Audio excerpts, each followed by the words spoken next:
Hello and welcome to another episode of Pause for Payments. I'm Kristy Duncan and I am delighted to be chatting today with Tammy Petro, who's got a fantastic role as Global Head of Innovation and Fintech Engagement based in New York at JP Morgan. Welcome, Tammy. Thank you, Kristy. I couldn't be happier to be joining you today and celebrating 10 years of Women in Payments. Awesome. Thank you. Well, we're excited about that too. Tammy and I today are going to discuss innovation trends in the payments landscape and how leading with diversity and inclusion helps to create a customer-centric approach, which is so awesome. Customer centricity has become an imperative now more than ever, especially as financial institutions are expected to deliver faster innovations with better service, the old faster, better, cheaper expectation. But this means that we must be continuously innovating to respond to these quickly changing customer needs and expectations.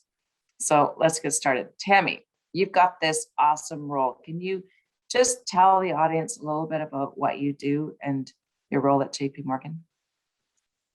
Well, we're hiring, Kristy. So if there's any people in our network who are looking for a role like mine at all levels, we are hiring throughout the US and globally. So don't hesitate to reach out. We will have it posted on the Women in Payments job board as well. So let me tell you a bit more about what it is I do. So I work in JP Morgan in our wholesale payments business, or just payments business. And I'm focused on the small business landscape. So each of us has a different priority area. But my remit is to partner, invest, and acquire the very best fintech companies for our business, our clients, and their customers. It's that and their customers where we're seeing the biggest growth opportunities and the biggest shifts in expectations.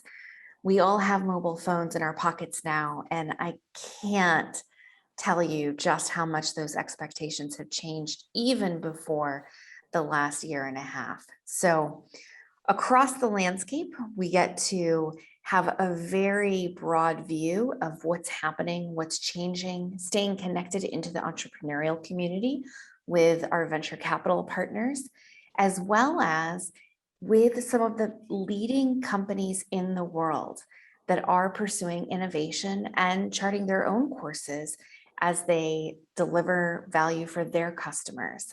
So it's our responsibility to bring those learnings and connections and support back into JP Morgan and to continue executing to deliver against an even larger vision than the fintech company could on their own, or that we at JP Morgan have capacity to do on our own.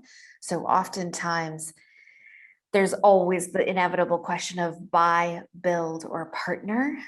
For us, it's actually all three. We are buying, we are building, and we are partnering all simultaneously. Wow, I don't know how you keep up with that, but it sounds fantastic. And I have to say, it sounds like such an amazing, fascinating job. I'm really, really jealous. So thank you for sharing. And yes, take note, people. JP Morgan would be a fantastic place to work. So check the Women in Payments job board to see what roles might be interesting for you. So Tammy, clearly your role requires a lot of collaboration. If you're partnering and investing and acquiring some of these fintechs and obviously working with them in a collaborative role, can you share what your strategic priorities are? Like, you've got so many balls in the air. How do you juggle them all? Well, I would say that impact and speed have always driven our part of the business. So payments historically has been a low margin business where, frankly, a lot of people might have said was the sleepy part of a corporate and investment bank, but it's anything but these days. And that's something that we're very well aware of. Payments is really the tip of the spear when it comes to changing business models.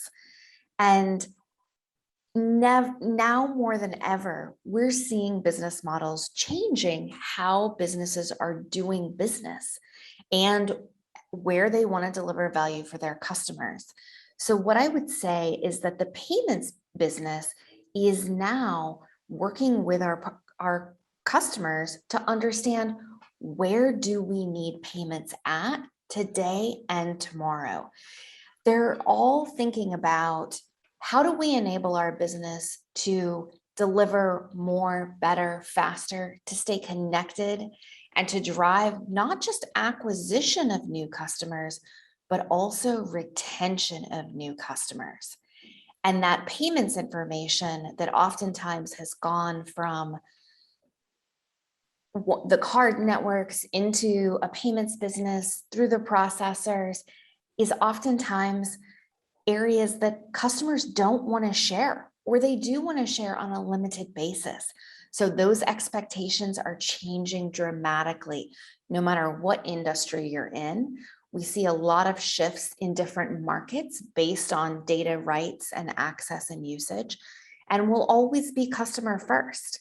We'll always be thinking about where customers and their clients need payments delivered, and what information is going to help them continue to grow their businesses in a sustainable way. So no shortage of focus in payments on doing more, better, faster, and keeping up with customer expectations. Yeah, that's for sure. The whole market shifts very quickly, and especially in this pandemic environment, as there's so many businesses and services that are being, migrating to digital, and migrating, changing the business models, as you say. And where do we need the data? How do we get the data? How rich is the data? And how current is the data? So many questions around all of that. If you can do it faster, better, cheaper, and meet those changing and increasing customer expectations, and you've clearly got it figured out. I love these customer-centric approaches, Tammy. How do you think that being client-centric will drive your business at JP Morgan in the future?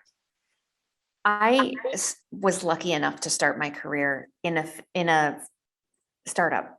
I graduated, and I'm going to date myself here for a moment. I graduated at the height of the .com bust in 2000.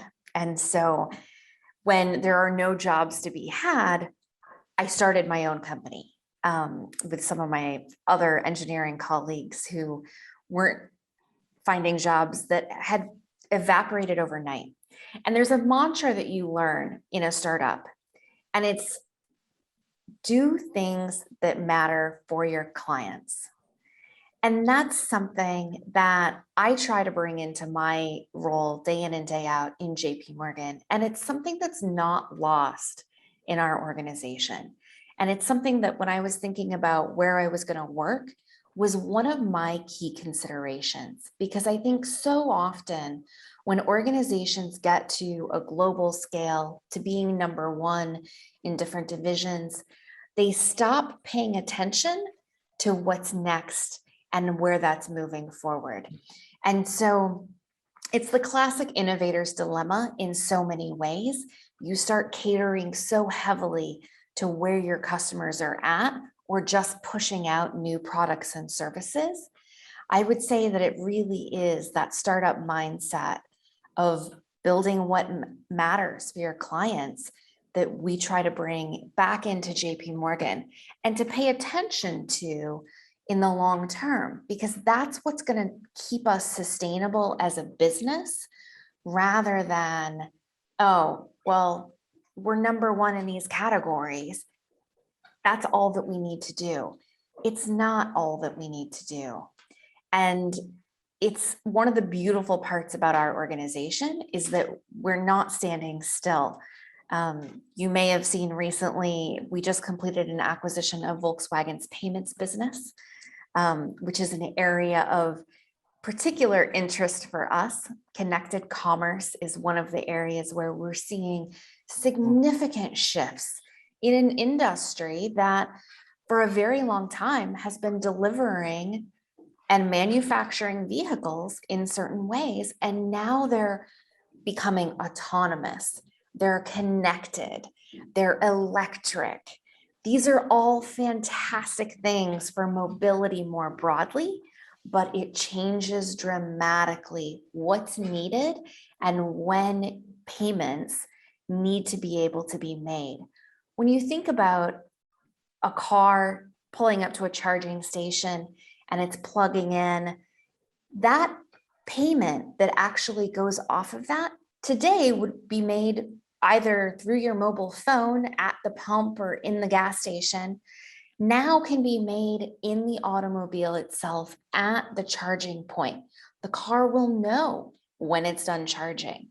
These are the types of things that I'm really excited about, and we're certainly thinking a lot about as we work to integrate this and continue our focus on industries that are changing. Obviously, automotive is one. We previously made an acquisition called InstaMed for healthcare. That's an area that continues to evolve. The patient, the provider, the networks in between, and the expectation around that continues to shift. I don't know about you, but certainly the last year has put healthcare in a whole new light. And these industry-specific solutions are the areas in which we're seeing the most focus and the biggest growth opportunities for us in our business.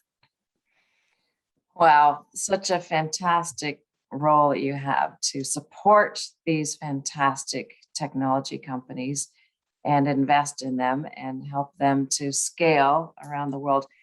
So interesting. And your role spans so many different industry verticals. That's fantastic, Tammy. Congratulations on your acquisitions of both Volkswagen's payments business as well as InstaMed. Fantastic. Thank you. Among others, of course.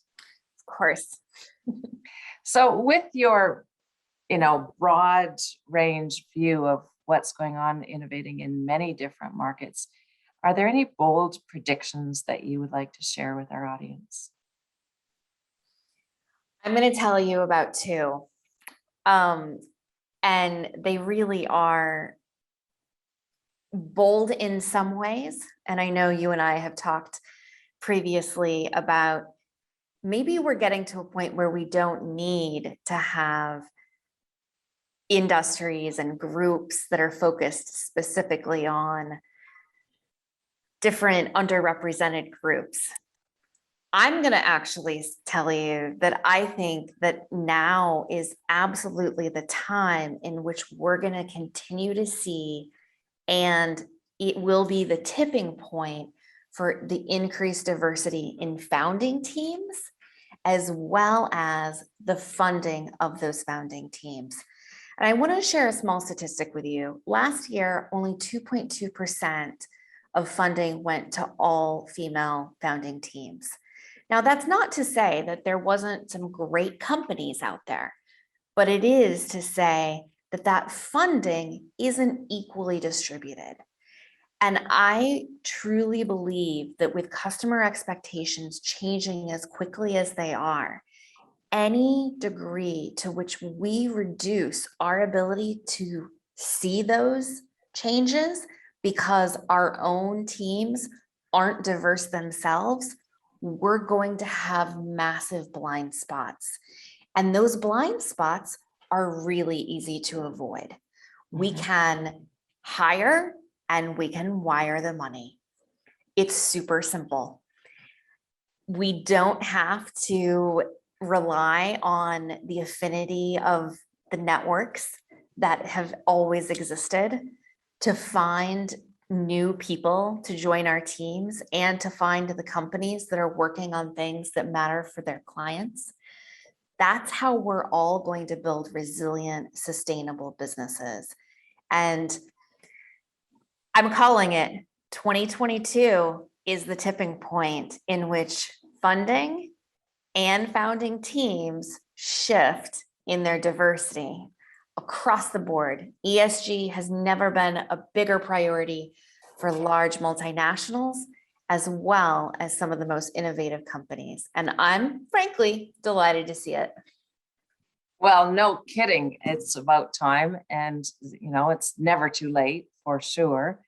But I think you're right. What I'm seeing in the market is it's the more progressive, forward-thinking companies that are embracing this diversity at all levels of the organization, including senior leadership and board levels, who are then benefiting from that diversity of thought and perspective and experience and understanding of all the stakeholder groups. It helps us to increase our employee engagement. It helps us to better understand our customer experience and our customer expectations, as well as the shareholders. So it's a win-win-win all around. Fantastic. Absolutely. I've got one more bold prediction, and I don't know if anyone in your family is a gamer or following the NFT space at all. It is an area called non-fungible tokens in the crypto space that is really changing the economic models around how smart contracts are written and distributed. And we're starting to see many multinationals take advantage of increased engagement with some of their customers in a new way. It's very early days yet, but it is something that I'm personally paying a lot of attention to and trying to understand if fintech companies deliver a better customer experience and crypto companies are enabling those shifts, are we going to see fintech in the front and crypto in the back? I wonder if that's how some of those new technologies are finally also going to push over the tipping point into greater adoption and less speculation. I think there's been a lot of criticism in the distributed ledger community or of the distributed ledger community about the rampant speculation and the use cases that are associated with it. I do think that there are some specific use cases that, just like being able to collaborate on documents, made Google Sheets very helpful and very useful. A shared ledger also can be useful for specific use cases. So those are the two big bold predictions I'm making for 2022. I can't wait to revisit these in another year and see how it's come along and just what that looks like. I know there's going to be more collaboration and more diversity in both fintech communities and the banking community more broadly. So I'm certainly looking forward to it and looking forward to seeing what's next.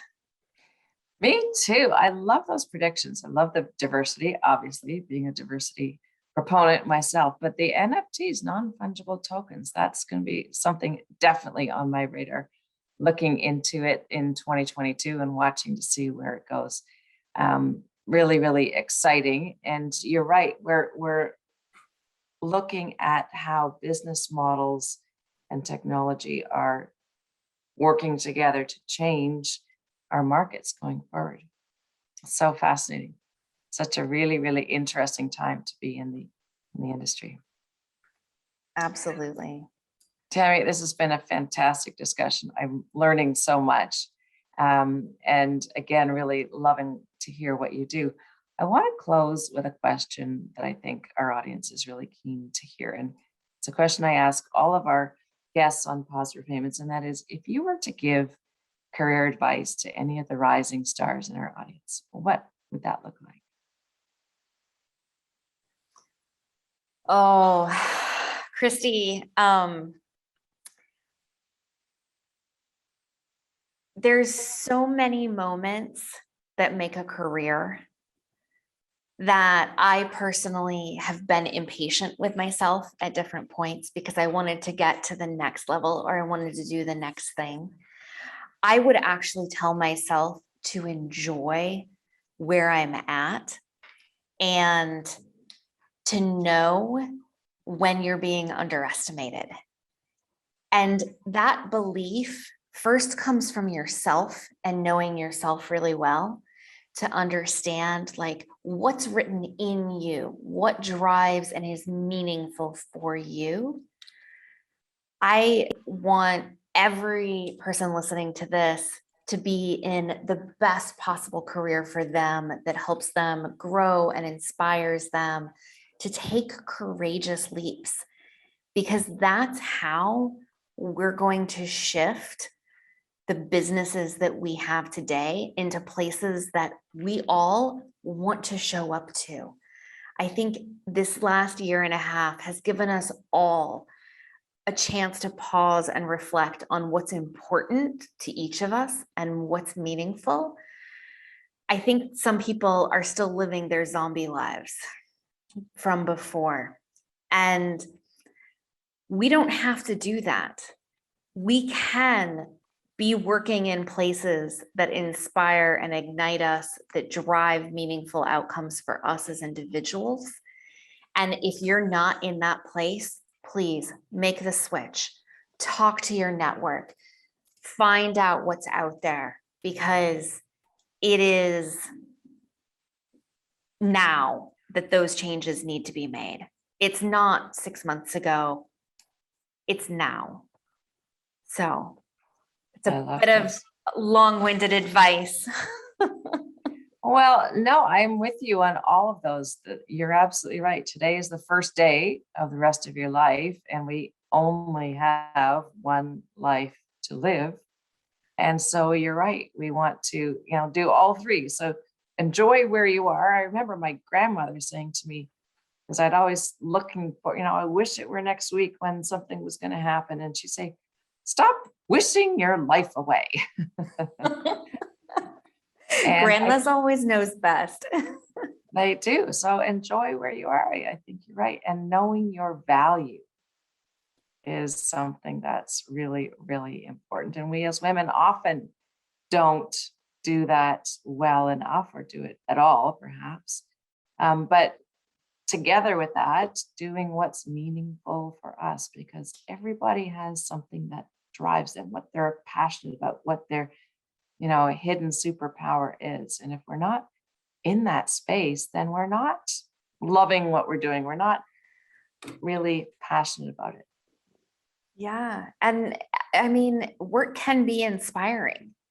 The Sunday scaries don't have to attack you every week.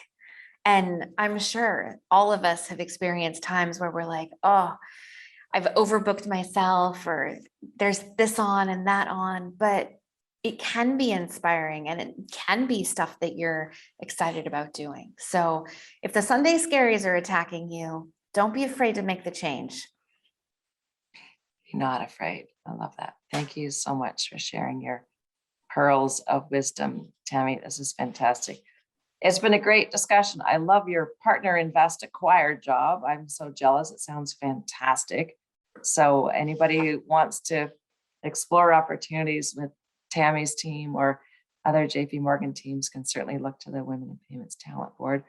This whole idea of changing business models and new ways to do business and to integrate and collaborate across industry verticals, and especially with the new customer expectations and changing, and the huge focus now on ESG, which is never too late and very, very appropriate, I think is going to propel the world forward in ways that hopefully, obviously, will be positive, but ways that will take us to new, happy places.